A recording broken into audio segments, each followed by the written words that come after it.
Halo guys, assalamualaikum warahmatullahi wabarakatuh. Gimana guys kabarnya? Mudah-mudahan kalian selalu dalam kondisi sehat, bahagia dan sejahtera. Bagi teman-teman yang mungkin baru mengalami sakit, mudah-mudahan segera diberikan kesembuhan ya. Terus tak lupa kita selalu bersyukur kepada Allah Subhanahu wa taala atas segala kondisi yang kita terima. Karena dengan bersyukur maka kita akan bisa dengan mudah menyelesaikan segala permasalahan yang ada. Oke, di video kali ini ya aku ingin berbagi tentang bisnis apotek lagi, yaitu bagaimana cara menabung dalam sebuah bisnis apotek ya. Jadi pos-pos keuangan itu apa saja? Salah satunya adalah pos menabung. Nah, pos menabung ini kita gunakan salah satunya adalah untuk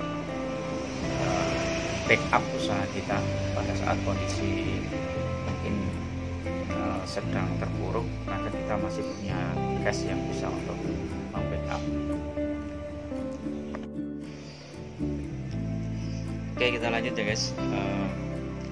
Jadi ada beberapa pos ya yang untuk menabung ya. Kalau teman-teman di mentoring bisnis apotek itu udah aku kasih secara detail ya. Kalau ini tak kasih gambaran umumnya saja ya. Kalau kalian merintis sebuah bisnis, kalian tuh harus pintar-pintar menabung. Kalau kalian nggak pintar-pintar menabung itu suatu saat kalau bisnis kalian ada masalah itu berat banget. Jadi kuncinya itu adalah menabung. Bahkan kalau kita lihat ya, ibu-ibu yang jualan di pasar itu menabungnya, mereka itu tiap hari ya menabung 5.000, 10.000 gitu. Dia tabung, entah ditaruh di celengan atau telah di mungkin di buku tabungan kalau sudah ngumpul minimal 50.000 atau 100.000. Nah, menabung ini kita nggak terasa ya guys. Kalau kita misalnya rajin menabung 10.000, 20.000 ya per hari, maka sebulan kita bisa dapat 300 sampai 600.000. Nah, nanti kalau sudah 12 bulan kan bisa dapat sampai 3 juta sampai berapa itu, 600 kali 12 7 juta. Nggak terasa kita menabung cuma 20.000 sehari, tetapi 1 tahun sudah dapat 7 juta. Jadi sangat membantu sekali.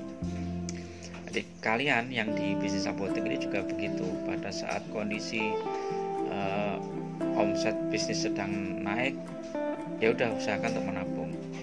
Jangan digunakan uang ini untuk belanja konsumtif ya. Jadi uang itu harus ditabungkan, kita amankan.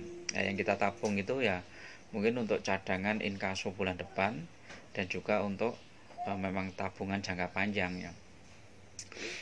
Nah, aku sering diskusi dengan beberapa teman yang di bisnis apotek yang memang mereka rajin menabung. Ada yang nabungnya setiap hari Kamis itu dia store ke bank itu untuk nabung. Nah, nanti tabungannya itu kalau misalnya untuk biaya-biaya yang besar itu kita bisa ngambil, misalnya kayak biaya kontrak atau sewa, atau biaya-biaya yang lainnya ya. Misalnya kita kebetulan perlu biaya yang besar untuk misalnya bikin neon box, bikin atau beli AC atau beli kulkas atau yang lain-lain biaya besar, itu kita bisa untuk menabung. Jadi kalian jangan terjebak ya ketika sebuah bisnis apotek kita itu omsetnya sedang bagus, ada uang banyak, lah uang itu kita pakai, itu bahaya. Jadi itu guys. Jadi usahakan pos-pos keuangan itu harus sesuai dengan yang kita kita persiapkan sebelumnya ya. Ada menabung untuk gaji, jadi kan gaji itu kan kita sudah tiap bulan kan, misalnya awal bulan kita sudah gaji, berarti kan dari bulan yang lalu kita sudah menabung kan, menabung harian itu untuk menggaji karyawan. Jadi posnya lebih bagus lagi kalau itu dibedakan rekeningnya ya. Misalnya untuk gaji karyawan rekeningnya rekening mandiri, kemudian untuk kontrak kita pakai rekening BCA, terus untuk yang pribadi ya rekeningnya sendiri. Jadi kita lebih enak untuk memantaunya. Jadi kalau nggak akan kecampur lah itu uang itu. Nah, ini sangat sangat penting sekali ya guys. Jadi jangan sampai terjebak dalam, wah ini uangnya udah banyak, ini udah kita pakai aja untuk apa, untuk beli ini beli itu yang sifatnya konsumtif. Nanti begitu kita pas ada masalah misalnya hutang dagang pas jatuh tempo dalam jumlah yang besar, kita bingung. Pas kita pun butuh biaya besar untuk apotek, kita bingung nggak punya dana.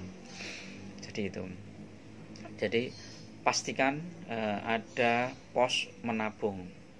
Nah, kalau di video yang sebelumnya aku pernah bagaimana membackup bisnis kita dengan emas ya.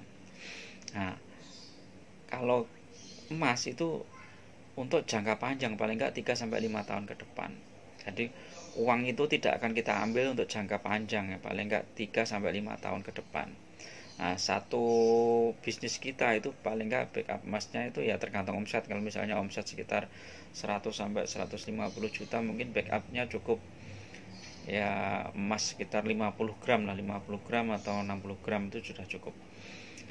Nah, nanti sisanya ya kita ini untuk menabung yang jangka pendek ya. Jangka pendek itu misalnya untuk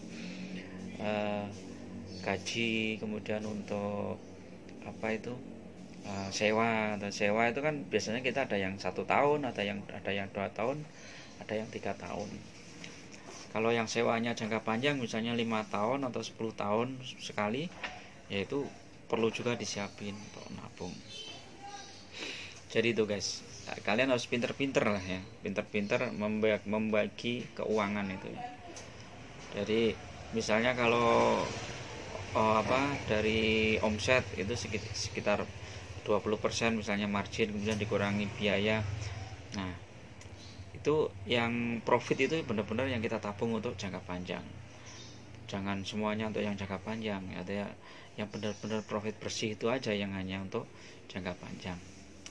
Jadi itu guys.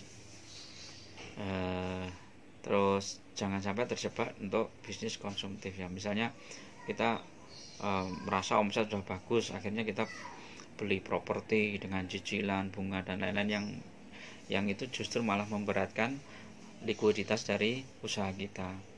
Nah, nanti kedepannya malah usaha kita yang akan tergerus, lama-lama uangnya habis. Nah, itulah maka pentingnya kita membuat sebuah buku besar ya, buku likuiditas ya, antara uang yang masuk, uang yang keluar itu selalu termonitor setiap hari. Jadi itu. Oke guys, tip bisnis apotek pagi ini ya, mudah-mudahan ini bermanfaat bagi kalian.